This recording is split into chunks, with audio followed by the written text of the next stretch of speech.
guys, Bill here.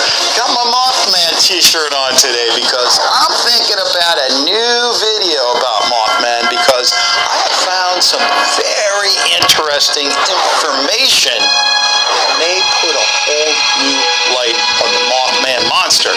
Now, in case you don't know who Mothman is, it's a monster from West Virginia. I've made one video on it.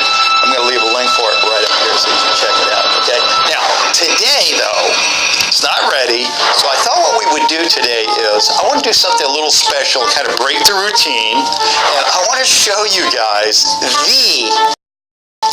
submission of all time to the Real or Fake series. Now, I know what you're thinking. You're probably thinking, oh, it's Slenderman, but no, it's not Slenderman. Well, I know.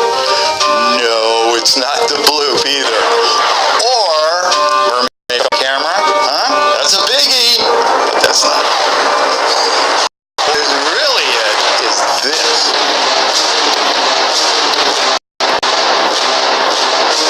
First in by Alfredo Resendez, Dory Mermaid, and Jesper Ferenjo, it's obviously a very small creature and looks like it comes from the ocean. But what a whole army of you guys want to know is, is this thing for real? Or are we looking at another big, fat, or maybe in this case, little, fake?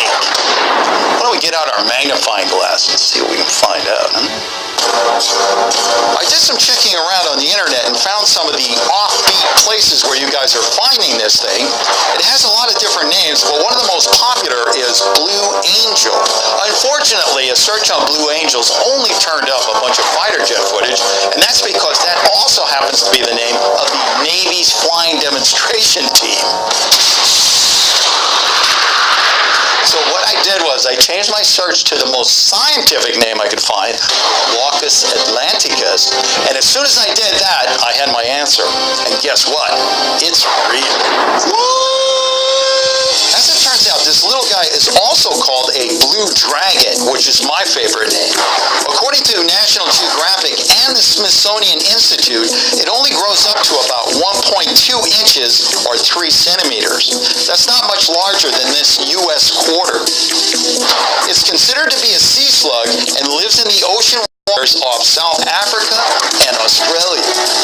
I think one of the reasons why it's so popular with you guys is when you look at it, it kind of looks like something out of Pokemon or maybe Final Fantasy IV. But just because it's small doesn't mean it isn't dangerous. These little eat toxins for breakfast, like the toxin that comes from the Portuguese man-o-war. More concentrated form to use for their own devices, like shooting it out their little spiky tentacles. Now, some people obviously handle these things because, strangely enough, you often find them floating upside down on the surface of the water. But if I were you, I would follow some very simple rules. Take a look, take a picture, and then take off, because you don't want to get stung by one of these things. It's very painful. Okay, well, that's all the time I have for this video. I want to legions of people out there for sending in the Locus atlanticus, and you know, I'm celebrating today because now when I get that query, all I'm going to do is point them to this video.